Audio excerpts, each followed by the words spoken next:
No soy el autor. Todos los derechos en sus respectivos creadores. Link de la historia en la descripción del video. Fate X Ruby. Restos del destino, capítulo 3.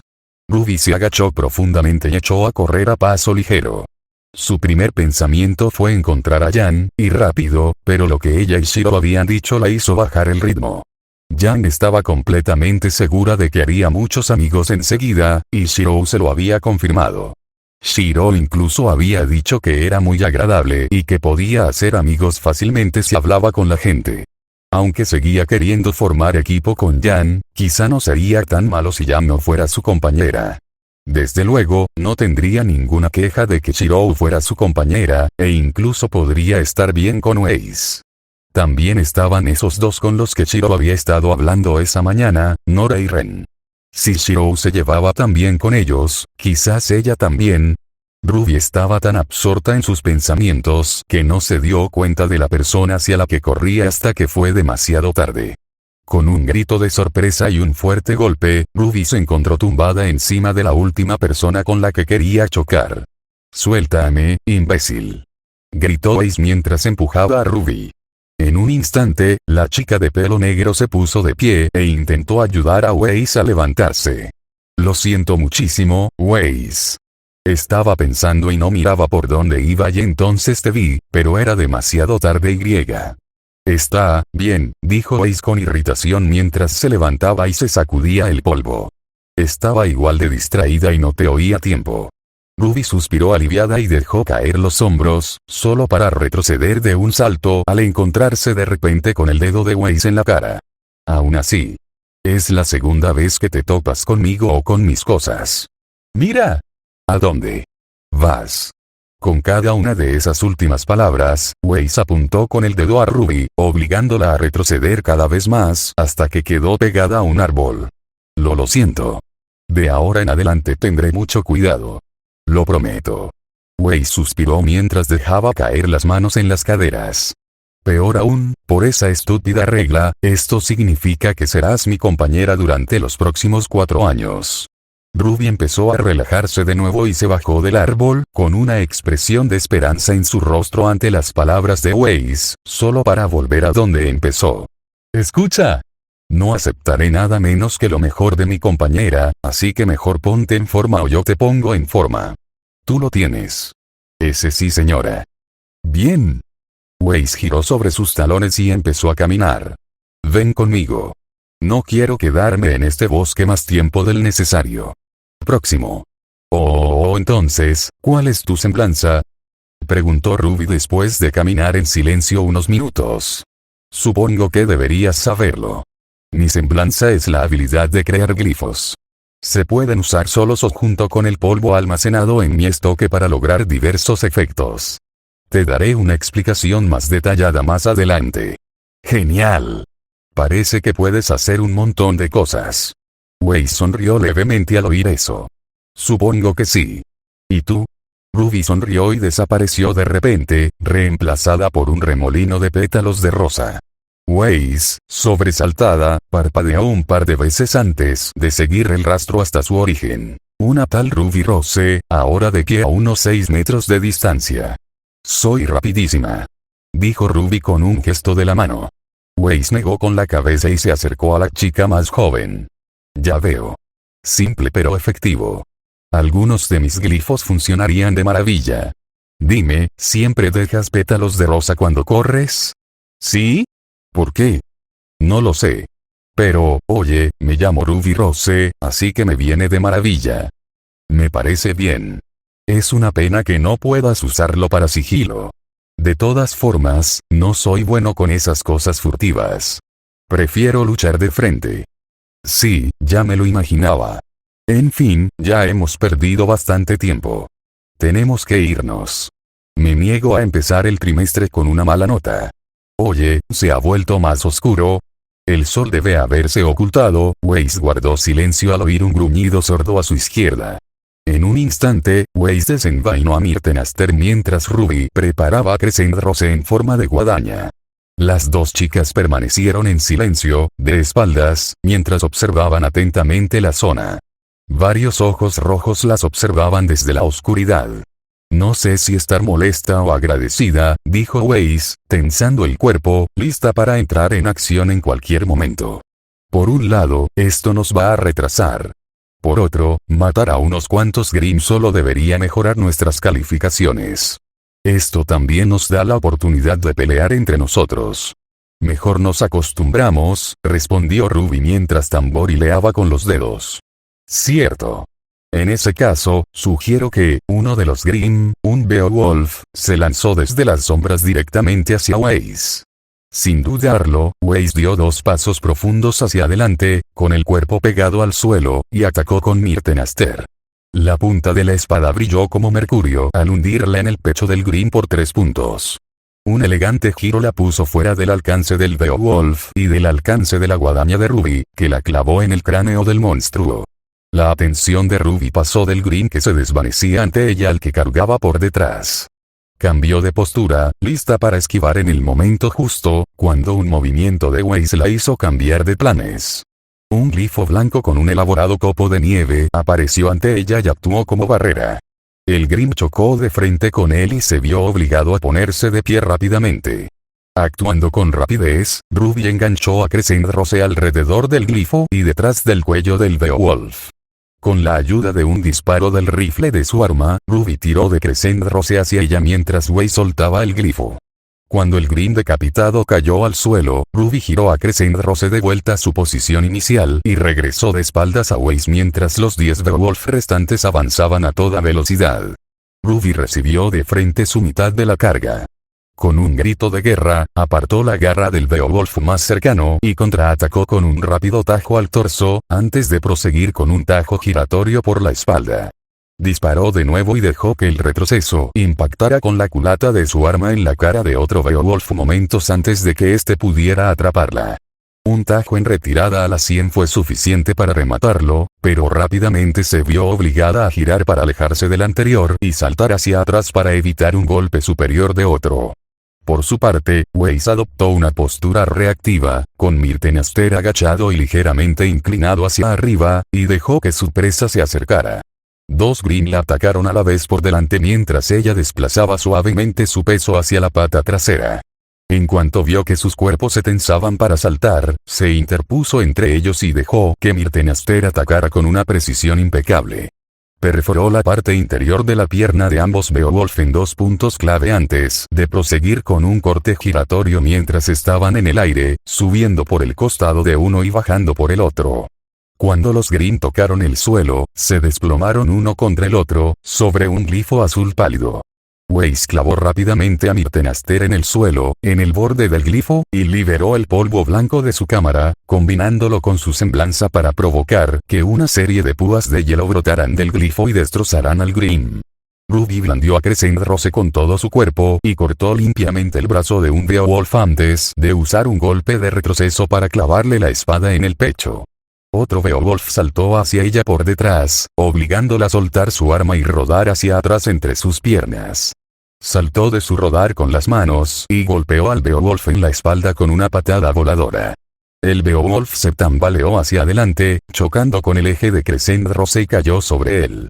La fuerza y la posición de la caída hicieron que Crescent Rose volviera a la mano de Ruby, quien la levantó en el aire y aprovechó el retroceso de un disparo para aplastar la cabeza del Grimm con la culata. Ruby identificó rápidamente la posición de los 5 Beowulfs restantes y prácticamente sintió como su mente se ponía a funcionar mientras reflexionaba sobre lo que Weiss le había dicho momentos antes y lo que había vislumbrado de ella haciendo. «Weiss, ¿puedes disparar algo que los atraviese?», le gritó a su nueva compañera. Weiss le dirigió a Ruby una rápida mirada. «Por supuesto. ¿Quién crees que soy? Prepárense». Pétalos de rosa rodearon a Ruby mientras se lanzaba hacia su primer objetivo, que luego pasó junto a él, al que acertó con el filo de la espada de Crescent Rose. Luego usó la espada como péndulo para balancearse alrededor de un árbol y dirigirse hacia su segundo objetivo. Con la velocidad del rayo, Ruby asestó a los 5 Grimm restantes golpes impresionantes que los hicieron tambalear. Weiss observó, ligeramente impresionada, mientras comprendía el plan de Ruby. «Ahora», gritó Ruby al golpear al último Grimm y apartarse.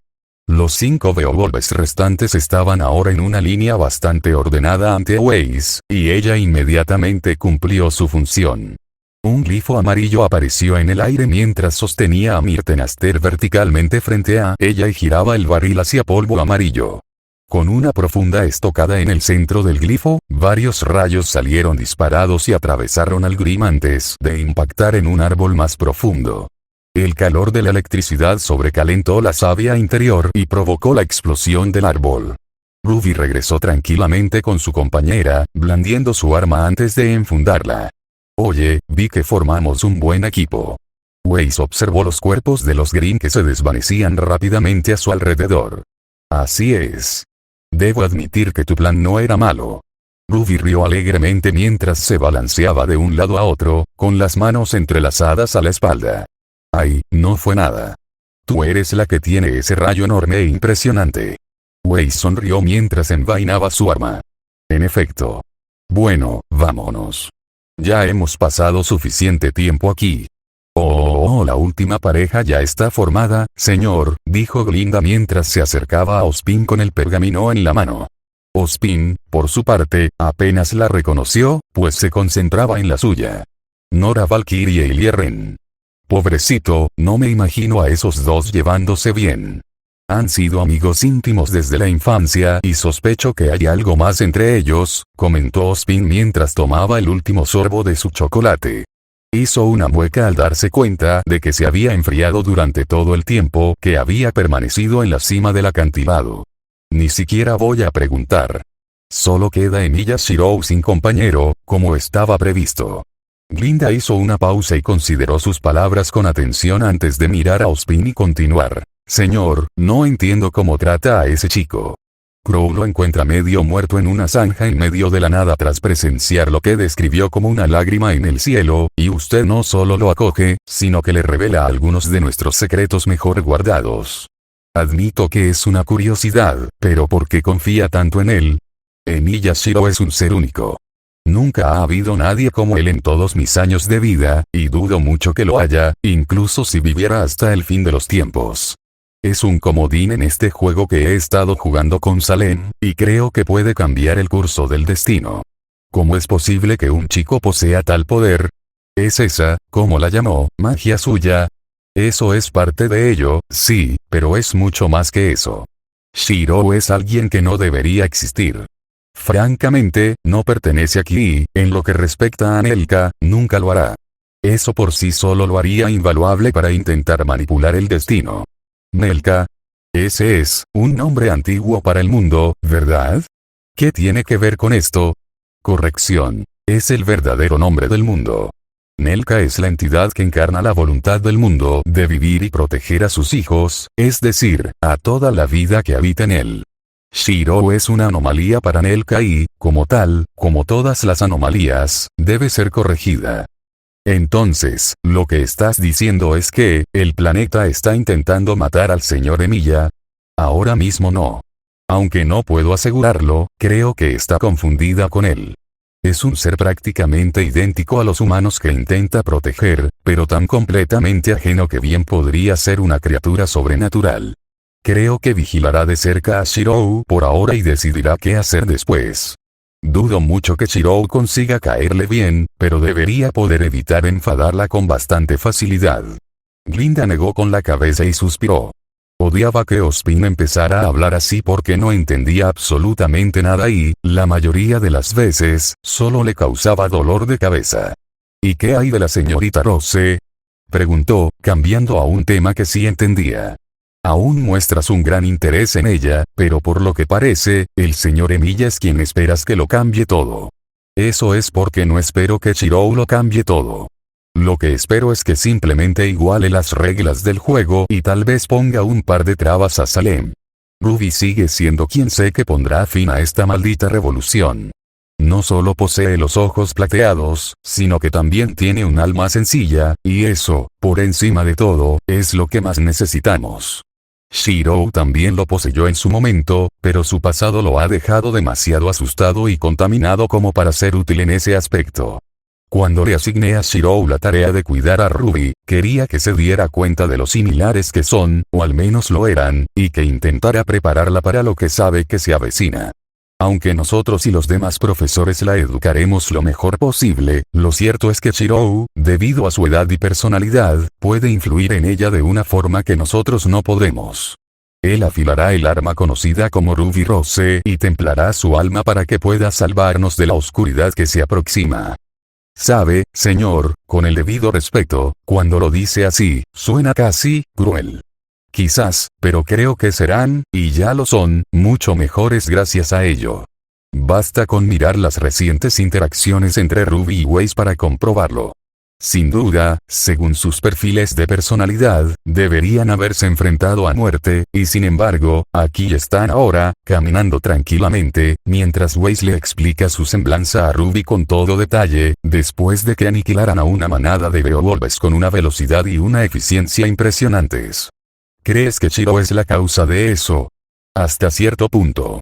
Creí que serían perfectos el uno para el otro desde el principio. Por eso esperaba que se hicieran socios o al menos que estuvieran en el mismo equipo, pero su relación actual es mucho más cordial de lo que esperaba. Estoy casi seguro de que él está involucrado en esto. Tal vez tu estimación inicial estaba un poco equivocada. Quizás. De cualquier manera, este giro de los acontecimientos es muy fortuito. Si tú lo dices, dijo Glinda mientras volvía su pergamino y cambiaba la señal a una de Pirra y Jaune. ¿Qué hay de ese Jaune? Me da igual lo que digan sus transcripciones, simplemente no está listo para este nivel de combate. Sinceramente, siento lástima por la señorita Nikos. Ese chico solo la va a hundir. Supongo que pronto lo sabremos. Al ritmo que van, deberían llegar al templo en cuestión de minutos. Y hablando de eso, Glinda desactivó su pergamino y se volvió hacia Ozpin, ¿qué usaste como reliquias este año? Ozpin sonrió. Oh, entonces, ¿esa blanca es tu semblanza sin polvo? Preguntó Ruby mientras ella y Weiss seguían avanzando por el bosque. Más o menos. Podría usar polvo con él, pero como no está preparado para canalizarlo, no obtendría resultados muy útiles. Entonces lo usas simplemente como pared. Ese es un uso. También puedo usarlo como plataforma aérea para saltos y otras cosas. Por ejemplo, puedo controlar la fricción de la superficie para hacer esto. Weiss salió corriendo, apareciendo glifos blancos en el suelo frente a ella, pero algo en su movimiento le pareció extraño a Ruby. Tuvo que recuperarse usando su propia semblanza para darse cuenta de que Weiss ya no corría, sino que patinaba sobre sus glifos como si fueran de hielo. ¡Qué genial!, dijo Ruby mientras corría junto a su compañera. Weiss se deleitó con los elogios, agradecida de que alguien aprobara este método de viaje para variar. Queriendo impresionar aún más a Ruby, Weiss decidió terminar con broche de oro y ejecutó un doble axel perfecto antes de detenerse. Oye, ¿crees que podría intentarlo? No veo por qué no. Después de todo, tengo una excelente variedad de estos. ¡Genial! Eres el mejor, Weiss. Entonces, ¿qué tengo que hacer? Nada complicado. Solo copia mis movimientos y todo irá bien. Solo asegúrate de empezar con carrerilla para tener buen impulso. Entendido. Cuando quieras, Weiss, dijo Ruby mientras se ponía en posición de correr. Weiss creó unos glifos a unos 4,5 metros de ella y luego vio como la joven desaparecía entre una nube de pétalos de rosa. Fue en ese momento que Weiss se dio cuenta de que había cometido un terrible error. También fue en ese momento que comprendió que no podía hacer nada, ya que, a pesar de todas sus habilidades, retroceder el tiempo no era una de ellas. Solo pudo observar con impotencia cómo Ruby dio un paso sobre el glifo, resbaló y cayó de trasero, saliendo despedida sin control hacia adelante, dando volteretas y dando tumbos al chocar contra el suelo, los árboles, las rocas y las ramas bajas. ¡Ruby!, gritó Weiss mientras salía corriendo tras su compañera, patinando a toda velocidad para intentar seguirle el paso. Estaba inmensamente agradecida de que la semblanza de Ruby dejara un rastro de pétalos de rosa a su paso y de que, evidentemente, no se hubiera apagado, pues temía perderla de lo contrario. Cuando Ace finalmente la alcanzó, Ruby estaba acostada boca abajo en lo que parecía una pila de hojas y hierbas largas, con los ojos girando casi visiblemente mientras gemía de dolor. ¿Estás bien?, preguntó Ace mientras se detenía. Nunca volveré a hacer eso, respondió Ruby mientras miraba a Ace e intentaba con todas sus fuerzas hacer que el mundo dejara de girar. Dios mío, no puedo creer lo idiota que eres. Sé que dije que empezara a correr, pero no quería decir que me topara con tu semblanza. Ruby negó con la cabeza e hizo un puchero mirando a Ace. La expresión le pareció muy extraña, ya que seguía boca abajo. Oye, me gusta ir rápido. Menuda cosa. No sabía que pasaría eso. Ace gimió y se masajeó el puente de la nariz con la mano izquierda, cuando una sensación persistente la obligó a detenerse y mirar a su alrededor. Había algo realmente desagradable en ese pequeño claro en el que se encontraban. De hecho, si no estaba loca, parecía «Oye, ¿se ha oscurecido ya?», preguntó Ruby mientras rodaba hacia atrás hasta quedar sentada. Genial, dijo Ace mientras volvía a masajearse el puente de la nariz. Te las arreglaste para meterte en el graznido y el aleteo de grandes alas se oían en lo alto y cada vez eran más fuertes. Genial. La pareja levantó la vista cuando un enorme Nevermore empezó a bajar, lento pero seguro, hacia su nido, en el que estaban justo en medio. ¿Quieres luchar contra eso?, le preguntó Ace a una Ruby bastante pálida y con los ojos muy abiertos. Ruby negó lentamente con la cabeza. No, en realidad no. ¿Qué tal si corremos entonces? Sí, correr parece una muy buena idea.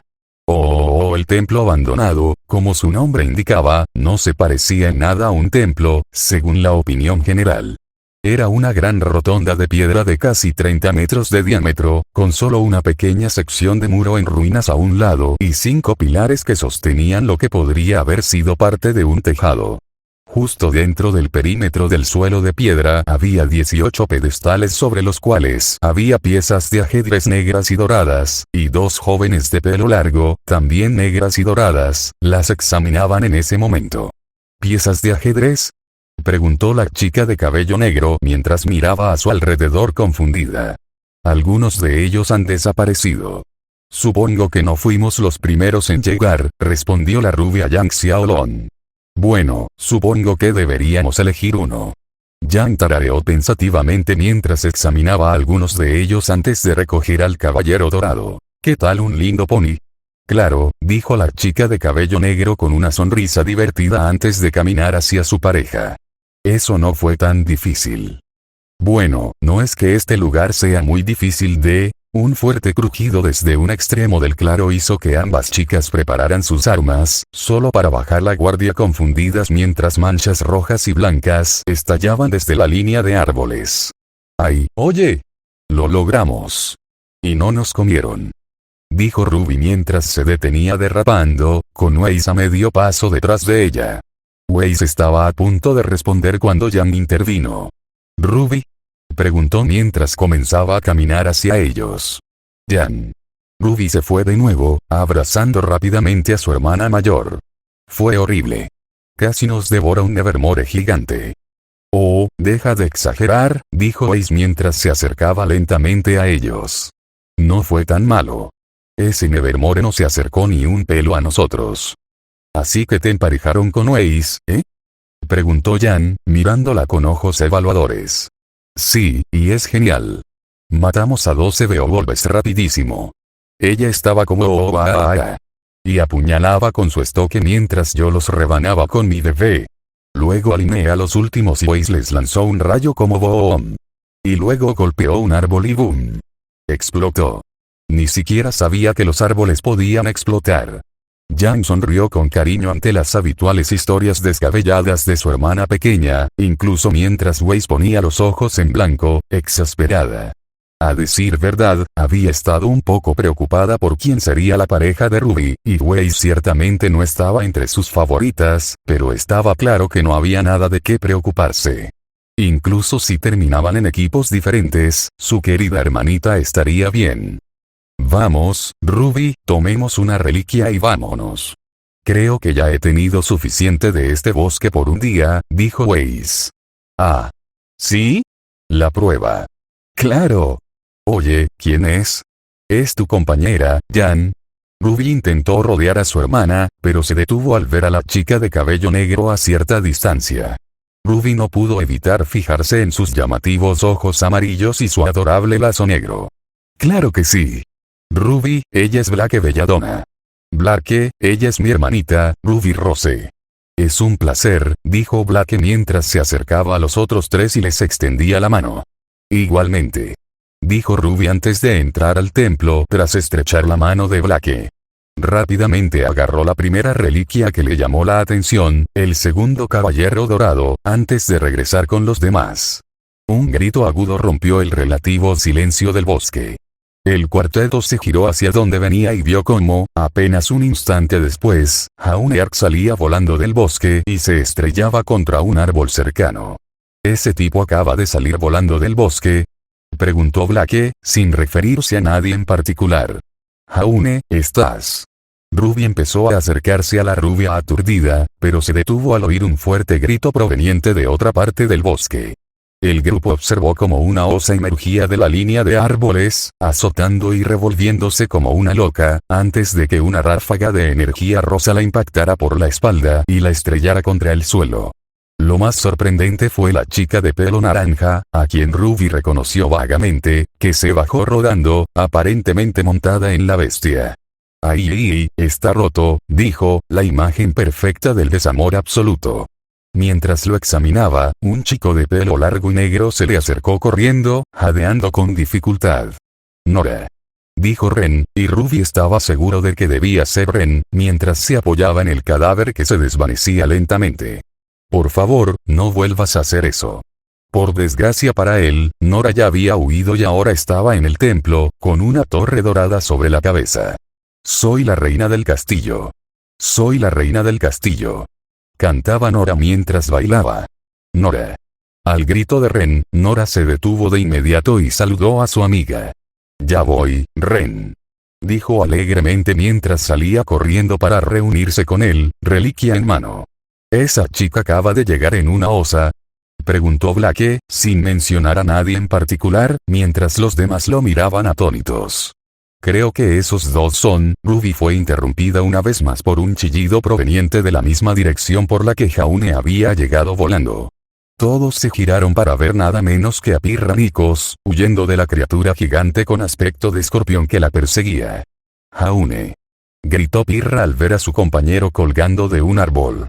Pirra.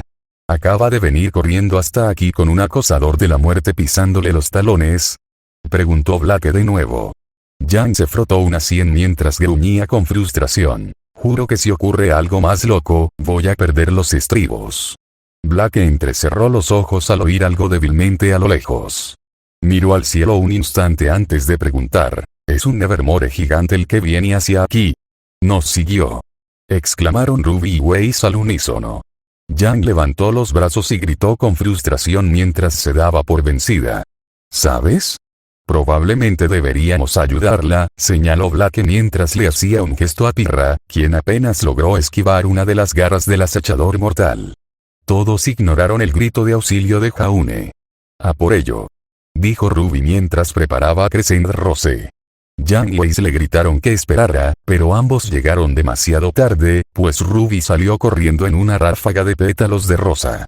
Pirra saltó hacia adelante y esquivó a duras penas otro zarpazo, pero fue demasiado lenta y desequilibrada para esquivar la segunda garra. Al ser lanzada, Ruby se abalanzó con un grito de guerra, con Crescent Rose lista. El acechador mortal intentó golpearla con sus garras, así que Ruby contraatacó con un corte giratorio en el costado de la garra atacante. Para sorpresa de Ruby, Crescent Rose no logró perforar el resistente caparazón del Grim y el ataque que debería haberse detenido simplemente fue redirigido. La garra golpeó el hombro de Ruby y la lanzó girando hacia el aguijón que se dirigía hacia ella. Incapaz de esquivar, Ruby alteró su rotación lo suficiente como para levantar a Crescent Rose e interceptar el aguijón con su asta. La fuerza del impacto la lanzó hacia atrás, haciéndola saltar antes de que pudiera recuperar el equilibrio y clavar los pies y la mano derecha en el suelo mientras levantaba la forma de arma de Crescent Rose y abría fuego. Ruby, sal de ahí. exclamó Jan, mientras los disparos de Ruby solo enfurecían al Grim. Reconociendo que luchar sola contra esa cosa era mala idea, Ruby enfundó su arma y se giró para correr hacia el grupo, solo para ser detenida por una línea de plumas disparadas por el nunca más, una de las cuales atravesó su capa y la inmovilizó. «Ruby», gritó Jan mientras el acechador mortal atacaba con su aguijón. Incapaz de liberarse y desenfundar su arma a tiempo, Ruby solo pudo observar con impotencia cómo el aguijón parecía acercarse a ella a cámara lenta. Aunque su aura sin duda amortiguaría el golpe, aquella cosa impactó como un camión y no estaba completamente segura de que pudiera absorberlo por completo dado el daño que ya había recibido. Jan echó a correr a toda velocidad, rezando por una velocidad que nunca tuvo para alcanzar a su hermanita a tiempo. Apenas dio 3 pasos cuando una mancha blanca, moviéndose a velocidades cercanas a la de Ruby, pasó volando junto a ella. Weiss patinó hacia adelante tan rápido como pudo. Myrtenaster se preparó con polvo blanco para salvar a su compañera, pero nunca pudo ser lo suficientemente rápida para vencer la mancha plateada que parecía surgir de la nada y arrancarle el aguijón de la cola a la bestia. Sorprendidos, el grupo miró hacia el lugar de donde provenía el rayo plateado y vio a un joven pelirrojo con armadura blanca plateada de pie sobre una pequeña colina, con su arco negro listo para tomar otra flecha. Sin embargo, se detuvo cuando Weiss recuperó la conciencia y terminó su acción, clavando su estoque en un glifo azul pálido en el suelo y envolviendo parte del Grim en hielo. «¡Dios mío! No puedo creer que hayas hecho eso», dijo Weiss mientras Ruby por fin se liberaba. «Querer salvar a la gente está bien, pero asegúrate de no morir en el intento». Ruby pareció encogerse de vergüenza al girarse para encarar a su compañera. «Lo sé. Pero gracias por salvarme, Weiss. Me alegra saber que me apoyas». Weiss resopló mientras se cruzaba de brazos y miraba hacia otro lado, un ligero rubor cubría sus mejillas. «No me agradezcas. Shirou es quien te salvó». «¿Están todos bien?», gritó Shirou mientras se acercaba al grupo, con el arco de nuevo en su forma de espada y envainado. «¡Perfecto!», gritó Nora alzando el puño. Jan, mientras tanto, le dedicó a Shirou un gesto de aprobación con el pulgar y una sonrisa apreciativa antes de correr a abrazar a su hermana. «Fue un gran disparo, Shirou. Tu sincronización fue impecable», comentó Ren. «Sinceramente, es un poco molesto. Siempre llego tarde a este tipo de cosas. Habría sido mucho mejor si hubiera podido llegar antes y detenerlo antes de que la situación se pusiera tan desesperada». «Bueno, ya sabes lo que dicen. El héroe siempre llega tarde», dijo Nora. La sonrisa de Shirou era un poco amarga cuando respondió. «Tal vez, pero realmente no me consideraría un héroe». Chicos?», preguntó Jaune, tras bajar del árbol y volver con el grupo con la ayuda de Pirra. «Esa cosa está dando vueltas. ¿Qué vamos a hacer? Mira, no tiene sentido perder el tiempo. Nuestro objetivo está justo delante de nosotros», dijo Weiss, señalando el templo. «Tiene razón», dijo Ruby, asintiendo a Weiss. «Nuestra misión es conseguir un artefacto y regresar a los acantilados. No tiene sentido luchar contra estas cosas. Corre y vive». «Esa es una idea que apoyo», dijo Jaune. Jaune y Shirou se dirigieron a las ruinas. Jaune agarró la segunda torre dorada, mientras que Shirou, tras revisar las demás reliquias, agarró el alfil dorado. «Es hora de irnos», exclamó Ren al notar que el hielo que sujetaba al de Atestalker empezaba a agrietarse. «Bien. Vamos», dijo Ruby, invitándolos a seguir. Mientras Shirou observaba a Ruby adelantarse al grupo y saltar sobre una roca, instándolos a seguir adelante, no pudo evitar estar de acuerdo con las afirmaciones de Ozpin. Era hiperactiva, un poco desenfocada y quizás indisciplinada, pero Ruby Rose poseía un carisma innegable que atraía a la gente y, sin duda, los impulsaba a seguir adelante. Afrontaba la vida con una fe inquebrantable en sí misma y en su causa, y con un entusiasmo desbordante que era fácil dejarse llevar. Aunque la forma en que animaba a todos le causaba un dolor profundo, reafirmó la promesa que se había hecho la noche anterior. Si alguien podía salvar a Remnant de la amenaza de Salem, era Ruby Rose y Shirou haría todo lo que estuviera a su alcance para prepararla. El grupo de 9 atravesó el bosque a toda velocidad sin adelantarse. Estaban llegando al límite del bosque y se topaban con un camino en ruinas que conducía a una torre en ruinas suspendida sobre un gran abismo. Si lograban llegar a la cima de la torre, podrían llegar fácilmente a la cima de los acantilados y regresar al acantilado faro. El único obstáculo en su plan era el gigante nunca más, que se abalanzó sobre ellos y se posó en la torre hacia la que corrían. En el segundo que pasó por encima, el grupo se dispersó y se cubrió detrás de los arcos en ruinas mientras el Nevermore graznaba. ¡Genial!, exclamó Jan molesta mientras miraba a su alrededor. Jaune, mientras tanto, miró atrás a tiempo para ver al acechador mortal salir de entre los árboles y cargar hacia ellos. ¡Ay, hombre, corre!, gritó. Justo cuando Jaune empezó a gritar, Shirou salió de su escondite y preparó su arco.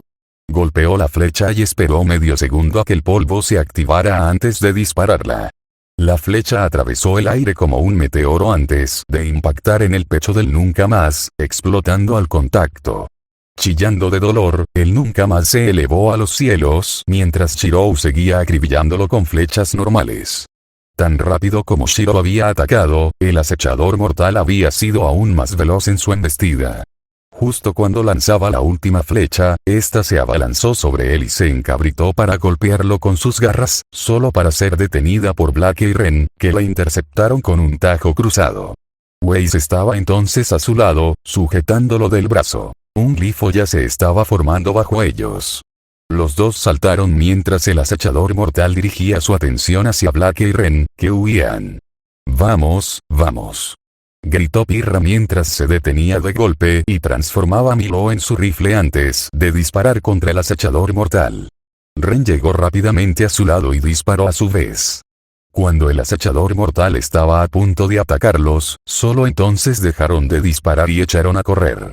El grupo cruzó el puente a toda velocidad, con su destino casi al alcance, cuando el Nevermore regresó y usó sus alas para destruir el centro del puente. Shirou, quien había estado justo en el centro del puente, observó con impotencia cómo su mundo explotaba a su alrededor. Observó a Ruby, Weiss, Jan, Nora y Jaune llegar a la torre mientras él caía desesperado hacia el abismo infinito. El tiempo se detuvo para Shirou mientras su vida pasaba ante sus ojos. No había tiempo suficiente para proyectar una cuerda para una flecha. No había un arma en todo Unlimited Bladeworks que pudiera usarse para levantarse. Por mucho que pensara o lo que considerara usar, simplemente no había forma de escapar de esto. Era el fin. Iba a morir. Mientras se precipitaba hacia su inevitable destino, Shirou se sorprendió al descubrir que no quería morir. Después de todo el infierno que había vivido, después de todas las vidas sacrificadas en su lugar, después de todo el dolor, sufrimiento y tormento que había soportado, aún quería seguir viviendo. Ya fuera porque su instinto de supervivencia aún persistía o porque no quería que todos los sacrificios que se habían hecho por él se desperdiciaran, no estaba seguro, pero eso no cambiaba la realidad. «Shirou», gritó Ruby al ver a su amigo caer del puente. Al otro lado, Black bajó la vista y lo miró a los ojos ocres. Podía ver el miedo y la impotencia que los quemaban, así que se abalanzó sobre él antes de siquiera darse cuenta de lo que estaba sucediendo. Rápidamente alcanzó a Shirou y agarró su brazo extendido antes de lanzar un extremo del Gambolish Roll, con la ayuda del retroceso, hacia una de las estructuras que bordeaban el puente. Juntos, rodearon la base del puente antes de que Black lanzara a Shirou sobre él, uniéndose a él enseguida.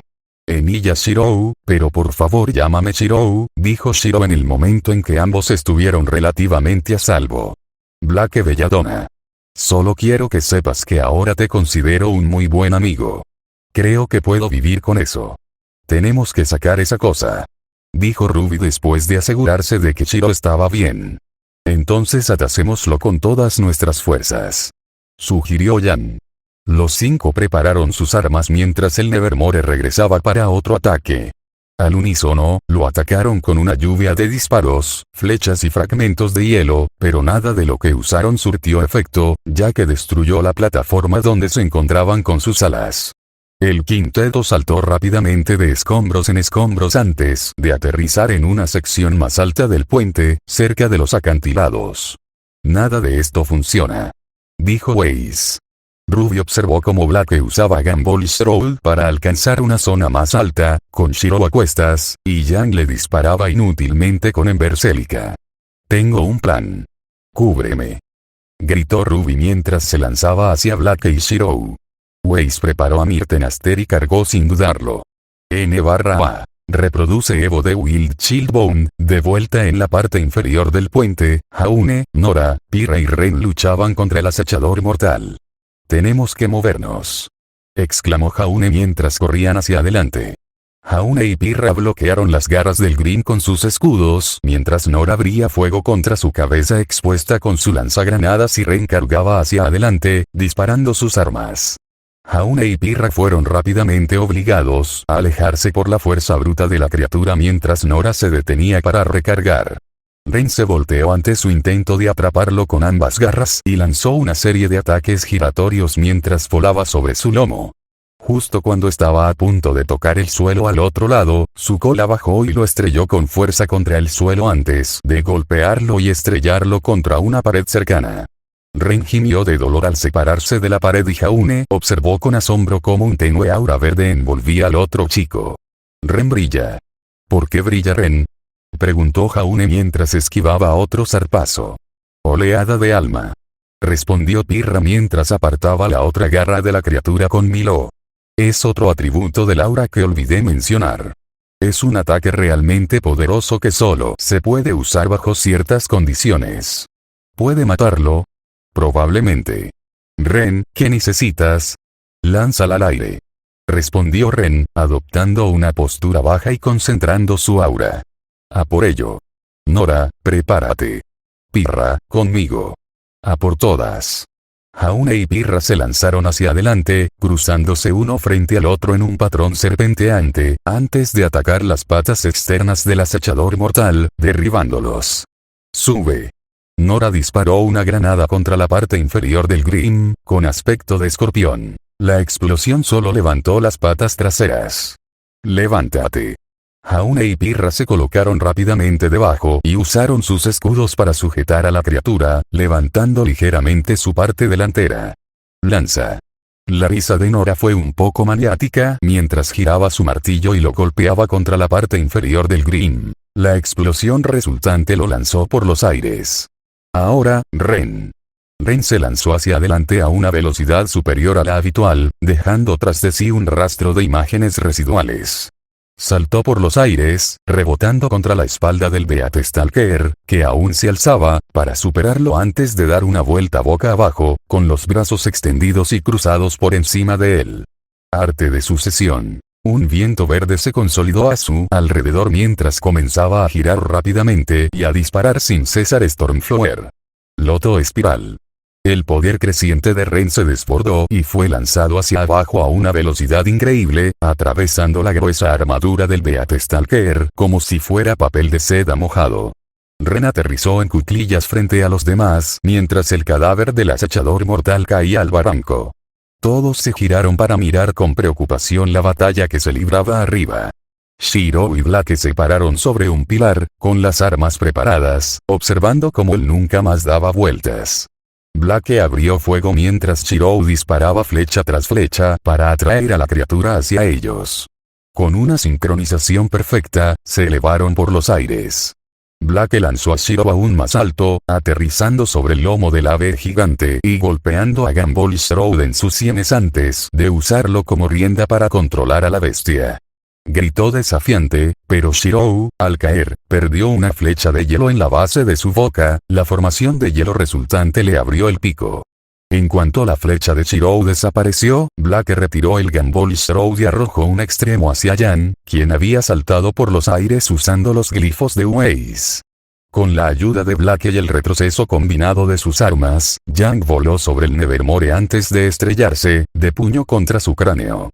La fuerza del impacto destrozó el hielo, enviando fragmentos afilados como cuchillas por su garganta, lo que provocó que perdiera el conocimiento y comenzara a caer en picado. El Grim se estrelló contra el puente cerca de donde Ruby esperaba, y el puente se hizo añicos bajo la tensión. El cabello, la capa y la falda de Ruby comenzaron a ondear en una misteriosa corriente ascendente mientras pétalos de rosa se materializaban a su alrededor. Concentró su atención en su objetivo y contuvo la respiración mientras contaba los latidos, esperando con agonizante paciencia a que todo estuviera perfectamente alineado. Cuando finalmente se lanzó hacia adelante, se movió con la velocidad de un huracán furioso. Crescent Rose era un borrón mientras rebotaba de piedra en piedra, cruzando el camino del nunca más en todas direcciones. Con un último ataque giratorio, Ruby se lanzó hacia abajo. Crescent Rose desgarró el estómago del Nevermore, y hacia donde Waze y Shiro esperaban, con el glifo y la flecha de relámpago listos. El Nevermore recuperó la conciencia e instintivamente extendió sus alas para detener su caída, pero los ataques preparados se lanzaron con precisión al separar las alas del Nevermore de su cuerpo. Ruby cargó un cartucho especial de alta velocidad en Crescent Rose y se preparó sobre uno de los glifos de Waze. En el instante en que se lanzaron los ataques, una serie de glifos apareció frente a ella formando una rampa que apuntaba directamente a la boca del Nevermore, que gritaba de dolor e ira. Ruby despegó de nuevo y golpeó la superficie casi sin fricción de los glifos frente a ella, deslizándose a lo largo y a lo alto mientras se lanzaba hacia el Nevermore que caía. Preparó a Crescent Rose a su lado, doblando la hoja hacia atrás hasta que pareció una hoz mientras la mantenía cerca de su cuerpo y la inclinaba para que comenzara a girar cada vez más rápido. La chica y el monstruo finalmente se encontraron en el aire y Ruby desapareció. Pasó un latido y luego otro antes de que una serie de disparos resonara y aparecieran innumerables cortes y agujeros en el cuerpo del Nevermore. Soltó un último grito cuando Ruby irrumpió por el otro lado y aterrizó en los restos del puente en cuclillas, dejando a Crescent Rose descansar sobre sus hombros, con la punta de la espada en el suelo, mientras el cadáver de Nevermore caía al abismo sin fin de abajo. N/A. Me sorprende constantemente el apoyo que ha recibido esta historia. Son todos geniales y cada notificación de un nuevo favorito/seguidor, y sobre todo una reseña, me alegra el día. Siguen siendo geniales y seguiré esforzándome al máximo para publicar buen contenido. Este capítulo fue muy divertido de escribir. No solo por ser la primera gran batalla de la serie, sino también por toda esa información valiosa y la oportunidad de explorar algunos cambios importantes que la intromisión de Shiro ha provocado. Ahora deberían tener una buena idea de a qué me refiero en mi nota al final del primer capítulo sobre cambiar un poco la historia de Ruby. Deberían esperar más cosas como esta en el futuro. En este capítulo también presento el concepto de las oleadas de alma. Originalmente, solo quería que los personajes realizaran estos remates geniales al final de las peleas importantes, y en mis notas los llamé limit breaks para simplificar. Sin embargo, finalmente decidí convertirlo en algo dentro del universo, ya que la idea era demasiado divertida como para dejarla pasar. Lamentablemente, nunca he tenido la oportunidad de explicar el concepto en la historia, así que solo explicaré las condiciones que mencionó Pirra. Una oleada de alma es un aumento masivo de poder que permite el uso de técnicas especiales. Solo se pueden usar cuando una persona es llevada al límite. Normalmente, esto significa que su aura se reduce a, digamos, un 12% menos en una pelea seria, pero también puede ocurrir si se ven emocionalmente al límite. Al igual que la semblanza de una persona, una oleada de alma consume su aura. Una gran parte, de hecho. En la mayoría de los casos, un Soul Surge es un ataque de muerte o gloria, ya que te dejará sin aura. A los fans de Blake que les preocupaba que la estuviera descartando, espero que este capítulo les confirme que no es así. Que la ignoraran durante los 2 primeros capítulos fue un desafortunado efecto secundario. Fate X Ruby. Restos del destino, capítulo 4. Los alumnos de último año de Beacon aplaudieron cortésmente cuando 4 de primer año abandonaron el escenario del auditorio, recién nombrados el primer equipo del año. Tras regresar a los acantilados con su reliquia, Ospin y Glinda los llevaron a la cafetería para refrescarse y almorzar. Fue durante este tiempo que Shirou se enfrentó a la desafortunada, aunque predecible, consecuencia de perder el control esa mañana. Se vio obligado a comer la comida de la escuela, ya que prácticamente había vaciado la cocina a la que tenía acceso. Aunque no fue tan malo, al menos sintió una leve satisfacción al ver las expresiones decepcionadas de Ren y Nora al probar su comida. Aún le dolía un poco. Después de que todos estuvieran listos, los recogieron y los llevaron a la trastienda del auditorio para esperar las asignaciones de los equipos. Russell Trush, Cardin Winchester, Dove Bronzewing, Skylark. Mientras Ospin los llamaba, las imágenes de los 4 chicos aparecieron en la pantalla detrás de él y subieron al escenario. Ustedes 4 recuperaron las piezas de alfil negro. De hoy en adelante, trabajarán juntos como el equipo CRDL, Cardinal, liderado por Cardin Winchester.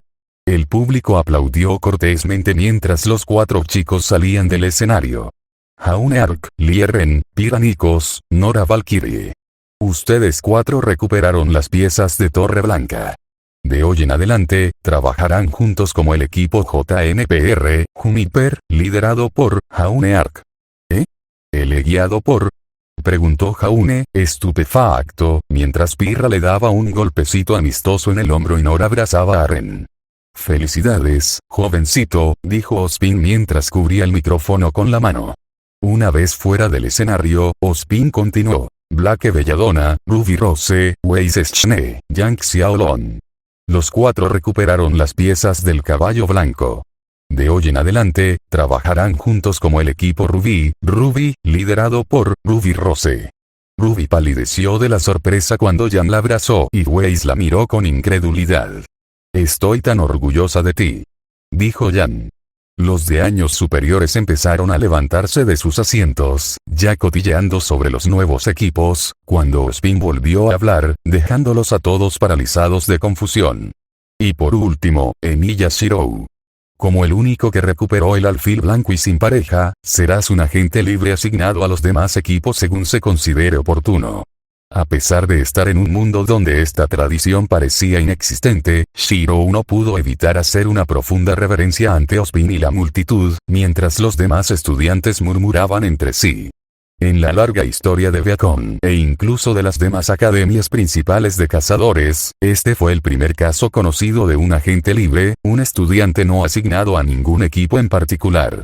Este problema normalmente se evitaba permitiendo que solo pasara un número divisible por 4, lo que significó que Shirou pudo entrar a pesar del desequilibrio que esto causaba.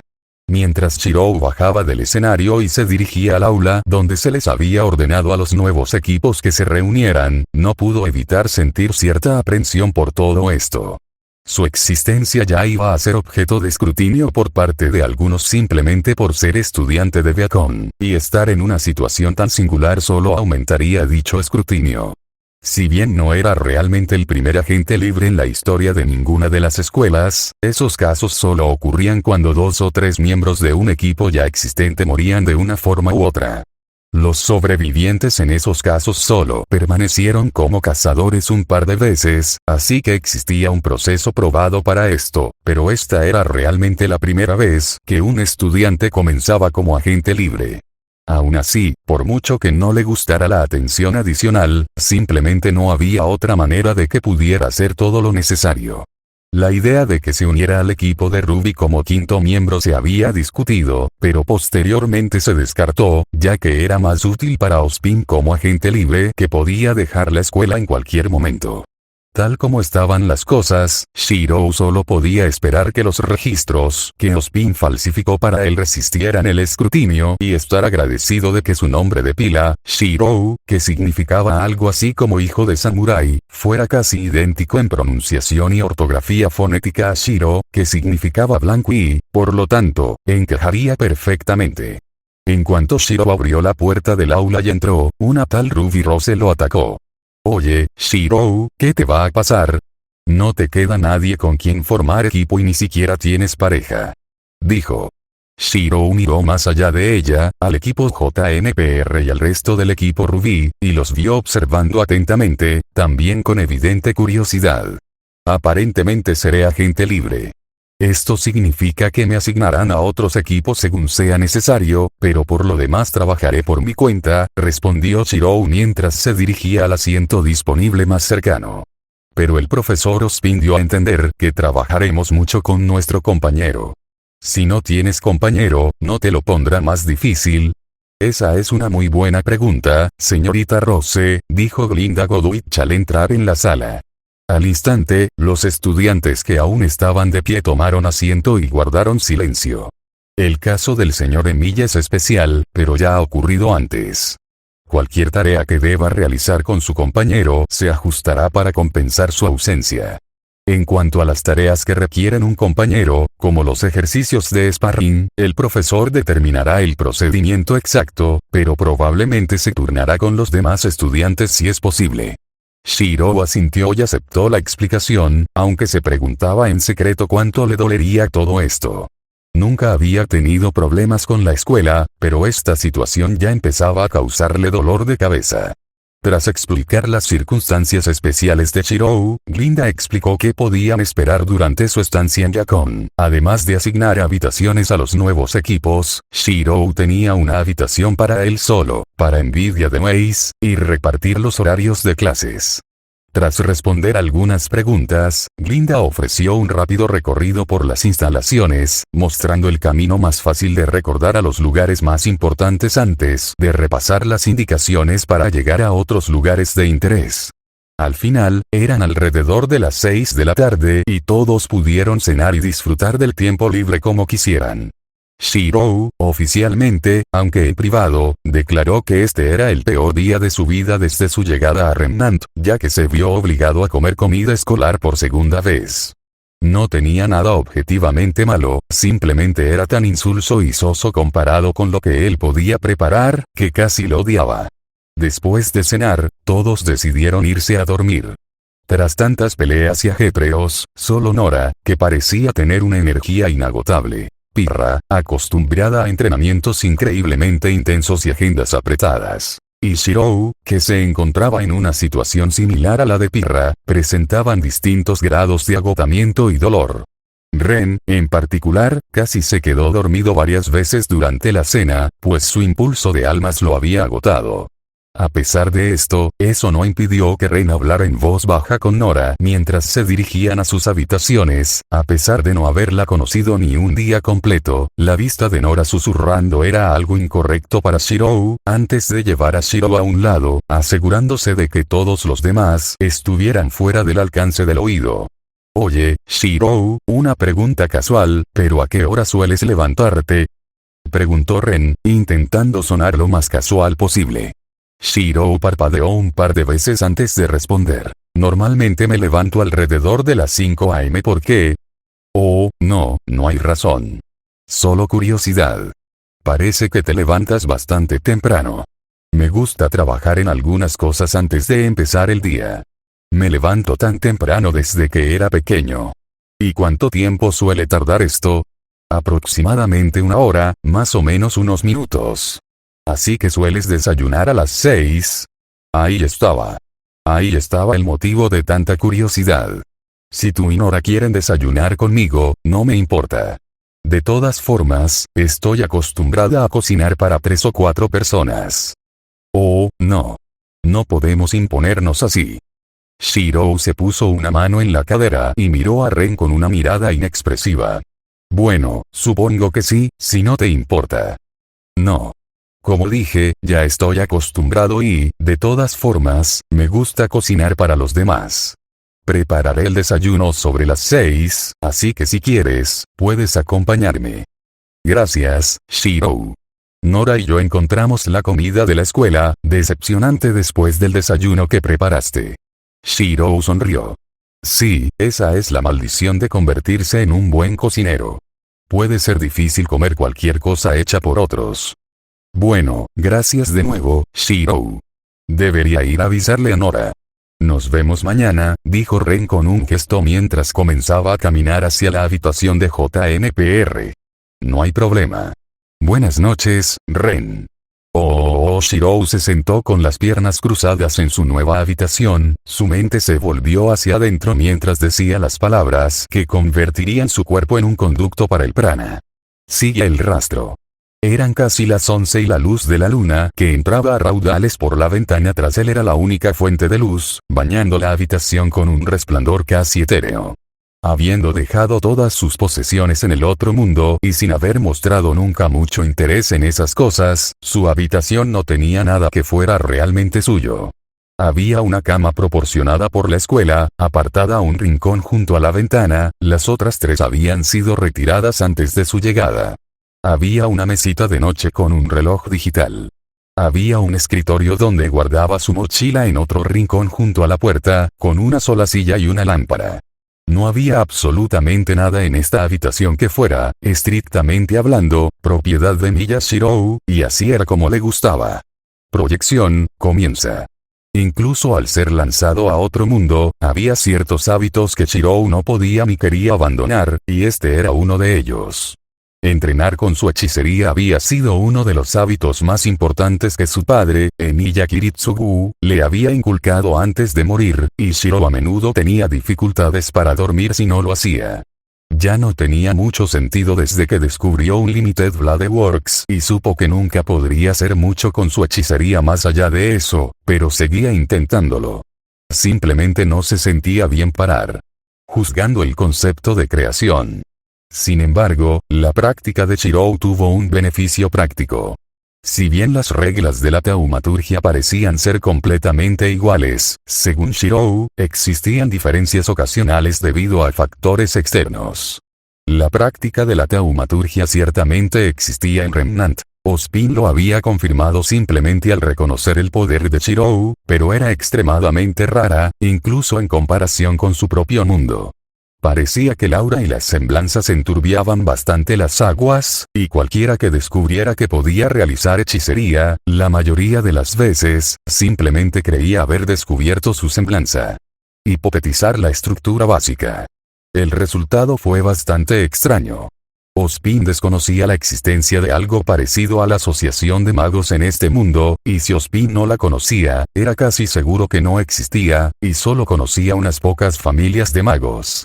Shirou desconocía si el propio Ozpin podía realizar hechicería, pero sabía bastante sobre ella. Como resultado, la hechicería no había disminuido realmente por ser compartida, como si había ocurrido en su mundo. Por lo tanto, cualquier hechicería realizada aquí era significativamente más poderosa que en su mundo. Duplicando el material de composición. Sin embargo, eso no significaba que la hechicería en Remnant fuera absolutamente mejor que la de la Tierra. En resumen, debido a la escasa cantidad de personas que conocían su existencia y a los aún menos que la investigaban y transmitían su conocimiento en forma de cresta mágica, las familias de magos de Remnant eran mucho más débiles que las de la Tierra. Sus hechizos serían más poderosos en cuanto a su efectividad, sí, pero el conocimiento de las familias de la Tierra los superaba con creces. Esto significaba que si un sucesor de una familia de magos de la Tierra, con sus limitaciones, luchaba contra el sucesor de una familia de magos de Remnant con sus ventajas, el de la Tierra casi siempre ganaría. Descifrarían los misterios de su oponente con rapidez y, con la misma rapidez, los sortearían o los contrarrestarían directamente. Mientras tanto, el de Remnant ni siquiera podría comenzar a comprender los misterios de la Tierra. Imitando la habilidad de su fabricación. Esta no era la única debilidad de la hechicería de Remnant. El nivel tecnológico en Remnant era, en general, más avanzado que en la Tierra. Shirou ni siquiera podía empezar a comprender cómo funcionaban la mayoría de las cosas en Remnant y apenas entendía cómo operar lo que necesitaba. Entre eso y el milagro del aura, la habilidad de la hechicería se vio considerablemente disminuida y la magia verdadera, las hechicerías, eran casi inexistentes. Incluso considerando la única magia que se le otorgaba, su esfera de realidad, un Unlimited Blade Works, un hechizo infinitamente cercano a la hechicería, había un estudiante en esta escuela cuya semblanza podía replicar una buena cantidad de sus efectos, pero sin límite en lo que se podía copiar. Shirou dudaba mucho que este estudiante, quienquiera que fuera, pudiera igualar a un Unlimited Blade Works completamente desplegado, pero aún así era un ejemplo perfecto de su argumento. Simpatizar con la experiencia de su crecimiento. En resumen, la hechicería en Remnant era a la vez más fuerte y más débil que en la Tierra, y el conocimiento de su funcionamiento era escaso, incluso entre las familias de magos. Así las cosas, a Shirou no le sorprendería descubrir que ahora era el principal experto en hechicería de Remnant y, posiblemente, del mundo iluminado por la luna en general. Esta fuerte posibilidad era muy triste, ya que el conocimiento de Shirou palidecía en comparación con el de Tosaka Rin, su segundo mentor en taumaturgia. Shirou no dudaba de que, si ella estuviera allí, se debatiera entre querer explorar y comprender a fondo el estado actual de la taumaturgia y querer encontrar y reprender a las familias de magos por su deficiente trabajo, reproduciendo los años acumulados. Claro, ni siquiera esto lo era todo. Incluso ignorando lo que Shirou desconocía, estaba la relación de Nelka con Soulkin, el término colectivo para la humanidad y los faunos, y cómo eso afectaba todo. Parecía que Nelka aún consideraba a Soulkin bajo su protección, a diferencia de Gaia, que llevaba mucho tiempo intentando matarlos. No solo eso, sino que la versión de Alaya de Remnant, la voluntad subconsciente de supervivencia de Soulkin, aún no se había formado o era indistinguible de Nelka. En cualquier caso, esto tenía muchas implicaciones interesantes, pero eso era salir demasiado de la zona de confort de Shirou. Había sido razonablemente consciente de esas cosas en la Tierra, pero no tanto como para sentirse cómodo teorizando sobre cómo funcionaban aquí. Superar cada proceso de fabricación. Lo que sí sabía era cómo todo esto afectaba su rama de hechicería. Había tantas ventajas y desventajas que era difícil determinar si era más fuerte o más débil. Sus proyecciones costaban más prana y se degradaban un poco más rápido, pero había mucho más maná en el aire del que extraer. La calidad de sus proyecciones parecía ser más o menos la misma, pero su velocidad de proyección había recibido un impulso considerable. Hojas que normalmente tardaban un minuto más ahora podían proyectarse en segundos, y espadas que podían proyectarse en segundos eran casi instantáneas. Su alteración no había cambiado, por lo que podía ver, pero su fortalecimiento era casi completamente inútil. Aún podía reforzar cosas con normalidad, de hecho, podría decirse que era más fácil que nunca, pero algo en Aura hacía que no funcionara bien con esa rama de la hechicería. No había efectos secundarios negativos al intentar usar ambas a la vez, simplemente Aura ya hacía lo que fortalecimiento hacía y más. El refuerzo consistía en subsanar los puntos débiles de un objeto para mejorarlo, y Aura ya los había subsanado. Por lo tanto, ambos métodos no podían usarse simultáneamente. Proyección, alto. Rastreo, apagado. En las manos de Shirou, sobre su regazo, reposaba una katana muy sencilla. No tenía absolutamente nada de especial y, considerando todo, su calidad era pésima. Era un modelo producido en masa, hecho sin más propósito que el de ganar dinero. Se comercializaban en Japón, donde no se vendían a los locales, para luego ser exportadas y vendidas a occidentales, ignorantes, a precios irrisorios. Era casi inútil como arma, pero como herramienta de práctica, sorprendentemente útil. Era tan barata y fácil de producir con hechicería como con maquinaria, así que podía hacerse incontables veces y a un ritmo lentísimo sin pensar, mientras Shirou examinaba no la espada en producción, sino los pasos seguidos. Si Shirou encontraba algún fallo en esos 7 pasos y lo corrigiera, sus proyecciones serían mucho mejores. Si encontraba maneras de agilizar el proceso, serían mucho más rápidas. Aún así, una vez que la espada fue proyectada, perdió todo valor y fue descartada sumariamente en el instante en que se notó su existencia. Concluida esa etapa de su práctica, Shirou concentró su atención en el campo de infinitas espadas que yacía en su núcleo. Las armas comunes en Remnant casi siempre superaban con creces lo que podía reproducir, pero aún así, sorprendentemente, obtuvo 2 nuevas armas hoy y, aunque no era estrictamente necesario, Shirou quería dedicarle algo de atención a estas raras armas. El primero era un estoque de fabricación impecable y alta calidad. Sus mecanismos eran casi demasiado complejos para un Limited Blade Works, pero aún así se reprodujo con éxito. Si bien estaba clasificado como un estoque de polvo multiacción, para Shirou era simplemente un estoque un poco complicado. Aunque probablemente Shirou no lo usaría salvo en circunstancias atenuantes, su dueña le dio un excelente uso y la trató con el cuidado y la devoción que merecía, ya que le sirvió fielmente a lo largo de los años. La espada se llamaba Mirtenaster y era el arma de Weiss-Schnee. Como de costumbre, junto con la espada llegó su historia completa, lo que significaba gran parte de la historia de Weiss. Si bien a Shirou no le gustaba fisgonear, en este caso, estaba fuera de su control. Shirou ahora conocía a fondo los años de la vida de Weiss en los que tuvo a Mirtenaster, y podía recordar cualquier detalle que quisiera sin importar cuánto tiempo pasara. Lo mejor que podía hacer era no pensar en ello. Sin embargo, el vistazo que vio a la vida de Weiss antes de intentar acallar los recuerdos le hizo hacer una mueca. Sin duda, esto le dio a la chica de cabello blanco una perspectiva completamente diferente, y Shirou decidió esforzarse un poco más por llevarse bien con ella en el futuro. La otra era una espada larga que, para la mayoría, era roma y ordinaria, casi completamente inútil como arma real. Para Shirou, sin embargo, era el arma más asombrosa que había visto desde su llegada a Remnant. Era muy antigua y estaba muy desgastada por el uso y el paso del tiempo, y su apariencia era ciertamente muy simple, pero había un simple hecho que la hacía superior a la mayoría. Era un noble fantasma. Su historia era larga y fascinante, y sus capacidades, si se utilizaban correctamente, la colocaban en un rango B alto, un rango abajo en términos de poder.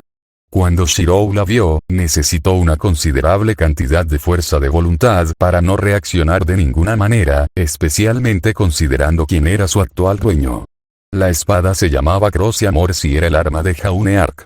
Además, el escudo también podía reproducirse. En cuanto a la vida de Jaune, la espada no dejó mucho registro directo. Al parecer, solo era una reliquia familiar colgada en la pared de su casa antes de que Jaune la tomara cuando necesitaba un arma. Sin embargo, lo que reveló fue sumamente preocupante. Al principio, Shirou ni siquiera podía imaginar por qué Ozpin dejaría entrar en Beacon a alguien sin experiencia en combate, pero luego consideró el poder y la historia de la espada. Apostar por que Jaune pudiera estar a la altura del legado de su familia y despertar a Crocea Morse no era una apuesta que Shirou hubiera querido hacer, pero la recompensa potencial era asombrosa. No sentía que pudiera hacer mucho en ese momento, así que decidió improvisar y ayudar siempre que pudiera. Con un suave suspiro, Shirou volvió a concentrarse en el mundo exterior. Era casi la 1 de la mañana y necesitaba dormir. Había sido un día largo y un poco pesado, pero Shirou se dio cuenta de que esperaba con ansias el siguiente. No cabía duda de que sus tranquilos días en esta escuela, duraran lo que duraran, no serían para nada tranquilos, sino que estarían llenos de caos y drama, pero esa perspectiva lo llenaba de una vaga emoción. Después de todo, hacía una vida que no podía vivir una vida normal. Esto fue verdaderamente mucho mejor de lo que jamás podría merecer. Shirou tarareaba para sí mismo mientras preparaba el desayuno. Estaba de bastante buen humor, ya que rara vez lo habían despertado pesadillas. De hecho, tuvo que recurrir a la alarma y, por lo tanto, tuvo que acortar su entrenamiento matutino. Agradecía mucho no compartir habitación, ya que eso facilitaba mucho su rutina matutina, para poder preparar el desayuno a tiempo. De hecho, esta era la primera vez desde que llegó a Remnant que preparaba intencionalmente una comida completa para otros, y la familiaridad del acto le traía innumerables recuerdos agridulces. Por si fuera poco, la cocina en esta planta de los dormitorios estaba mucho mejor equipada que la cercana al salón de baile, así que esta vez pudo preparar una comida decente. Estaba deseando ver la reacción de Nora y Ren al probar su comida sin que lo retuvieran.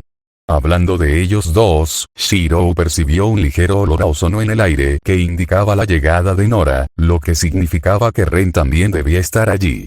Justo cuando empezaba a servir los platos, se detuvo y volvió a oler el aire.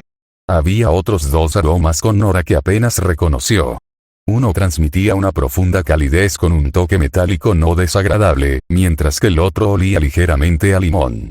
Si Shirou tuviera que adivinar, los otros dos eran Jaune y Pirra, pero la pregunta seguía siendo cuál era cuál. En cualquier caso, Shirou se alegró de haber previsto esta posibilidad y de haber preparado suficiente para 4 personas, dejando todo listo para preparar una quinta ración. Cuando el equipo JNPR finalmente entró en la habitación, Shirou se sorprendió al encontrarlos a todos, incluso a Pirra, medio dormidos y aún en pijama. Solo Ren tenía una expresión diferente, una sonrisa avergonzada. Cuando intenté levantar a Nora, se cayó de la cama y tiró algunas cosas, explicó Ren antes de que Shirou tuviera tiempo de parpadear. Shirou se rió entre dientes y desestimó su preocupación. Está bien. De todos modos, ya me lo esperaba. Siéntete libre de servirte. Hay suficiente para 4 personas allí. Ay, no pudimos. Jaune y yo nos despertamos justo ahora, así que decidimos empezar el día. No podíamos abusar de ti ni de tu oferta a Ren y Nora. Dijo Pirra rápidamente, agitando las manos frente a ella, mientras se le hacía la boca agua y su estómago rugía audiblemente. Se quedó paralizada al oírlo y su rostro empezó a imitar su cabello. Shiro rió con más ganas. Por favor, insisto. Como le dije a Ren anoche, no es ninguna molestia. De nuevo, siéntanse libres de servirse. Mientras Shiro volvía a la cocina, el equipo JNPR tuvo una breve conversación en voz baja antes de sentarse a la mesa. Cuando Shiro regresó con su plato, se encontró con que nadie había tocado la comida. Simplemente le sonrió con aprecio antes de que todos empezaran a comer. Jaune y Pirra solo dieron un bocado antes de que cayeran bajo el hechizo de la comida de Shiro.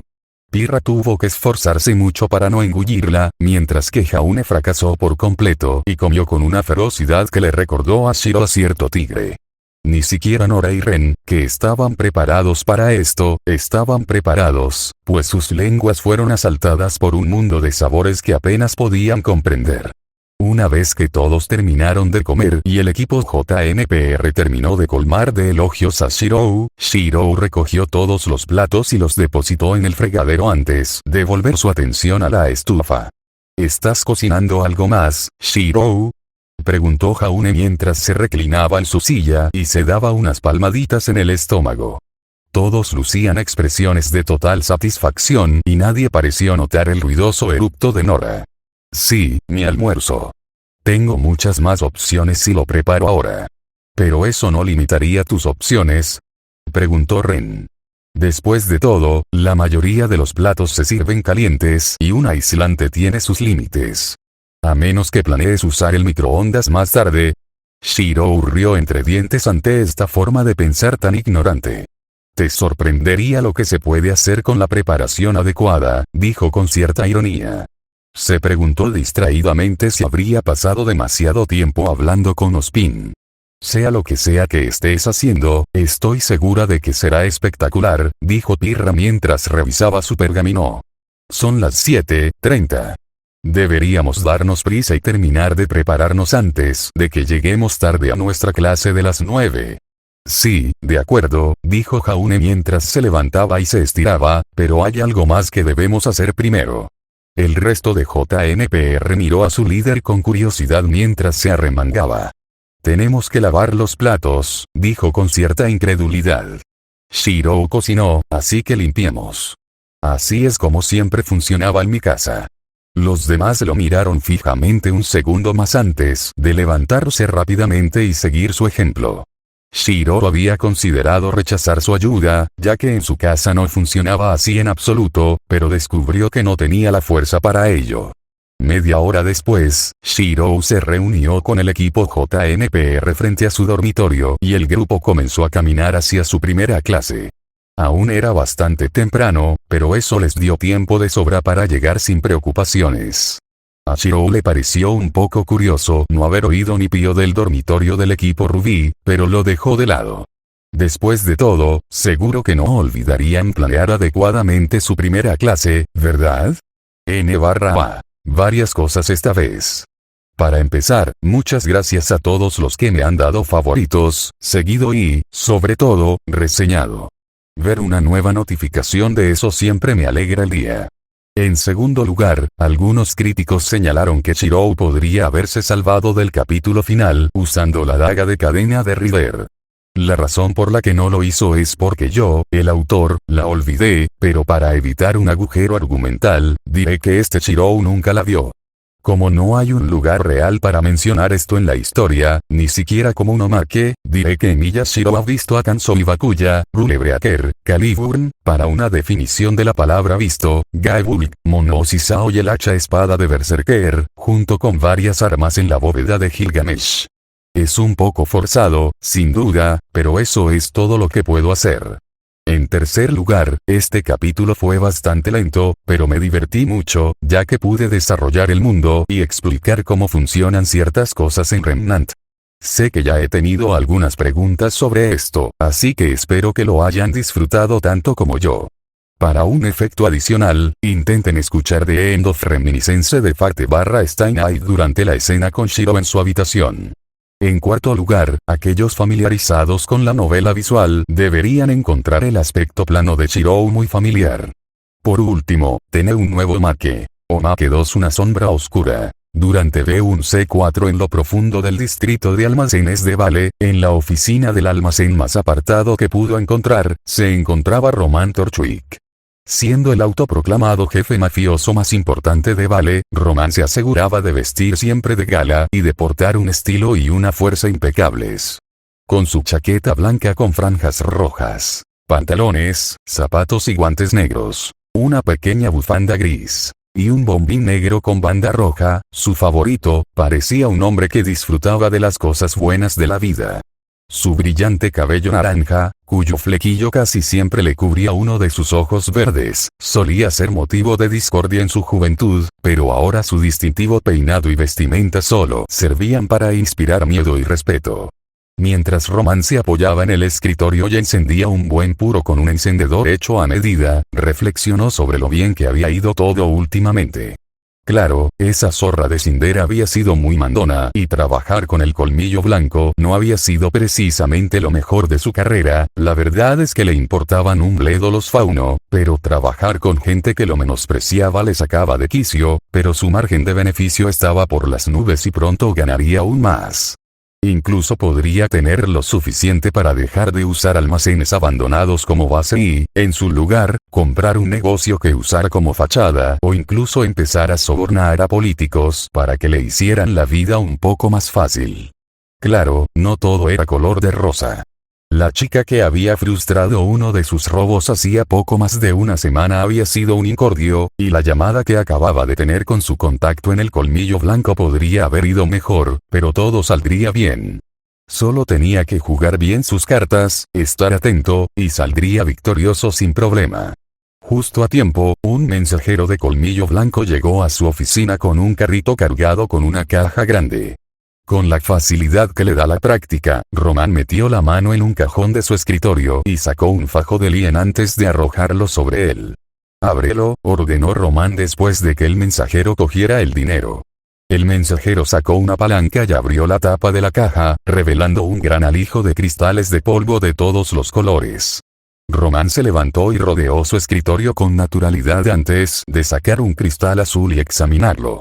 Mientras la tenue luz de la lámpara del techo se reflejaba en la impecable superficie del cristal, Roman no pudo evitar una sonrisa maliciosa que se dibujó en sus labios. Al girarse hacia el mapa de Vale en la pared y posar la vista en el gran círculo que marcaba la Academia Viacom, solo tenía una cosa que decir: «Vamos a necesitar más hombres,